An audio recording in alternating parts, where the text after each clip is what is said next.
In this video I'm going to talk about deadlifting and equipment. So, do you need gloves, do you need lifting straps, or do you need chalk to deadlift, or is it just optional equipment?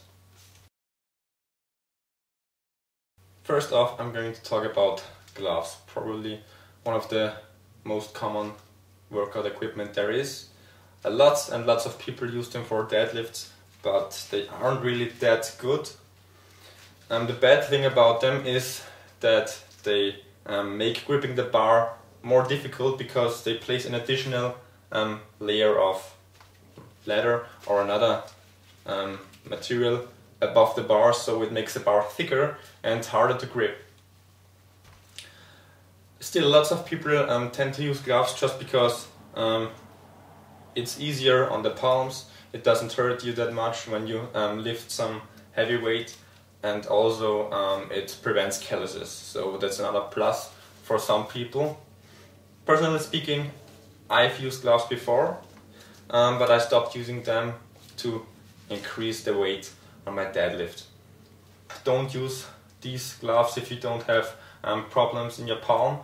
If you can't lift because you have bloody hands, then of course gloves have their use, but generally speaking you shouldn't use gloves if you can avoid it.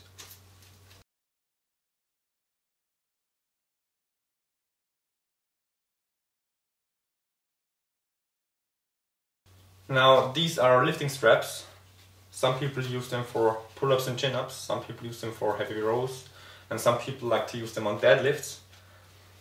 I think that using these lifting straps is not suitable when deadlifting.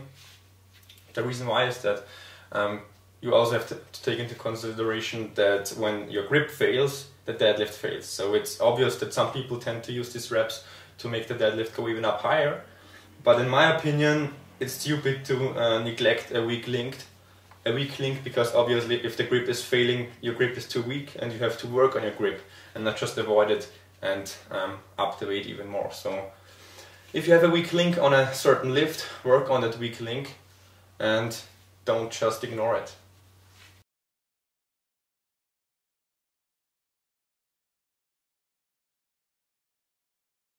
The last notable choice if you want to improve your grip is the chalk, be it liquid or ordinary chalk. Many people use it to improve their grip and to prevent calluses formation, because if you use chalk, you fill those lines, those small lines in your palms, and thus you prevent callus formation.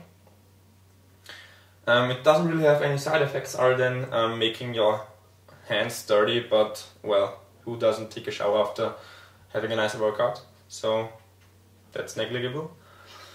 Anyway, if you want to use chalk, do it. It's very cheap. I bought this chalk block at a store for like $1.99, and you also can buy it on Amazon for less than $2, so it's really cheap and also lasts very long. I've bought this one like a few months ago, and it also really helps with your grip.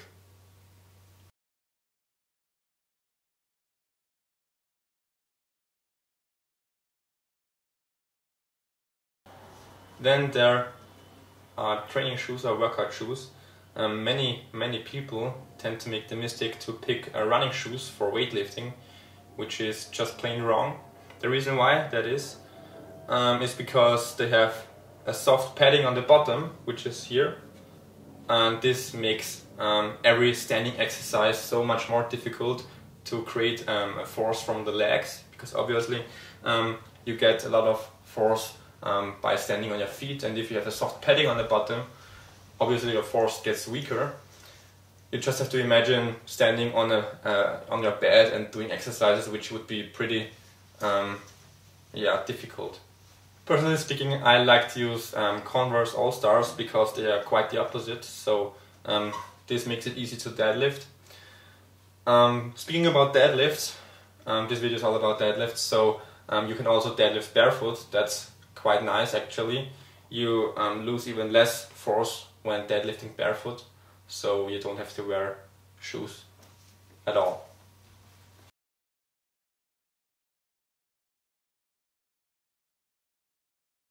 Yeah, there are 3 more pieces of equipment that are valuable for some lifters, especially for professional lifters.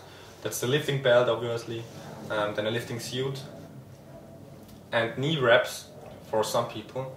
Personally speaking, I don't like any of those when deadlifting, although especially a lifting belt helps when you move more weight. Personally speaking, I've never used any of the 3, so I can't really talk much about them. So yeah. Well, that's the end of this video. Thanks for watching. Bye bye.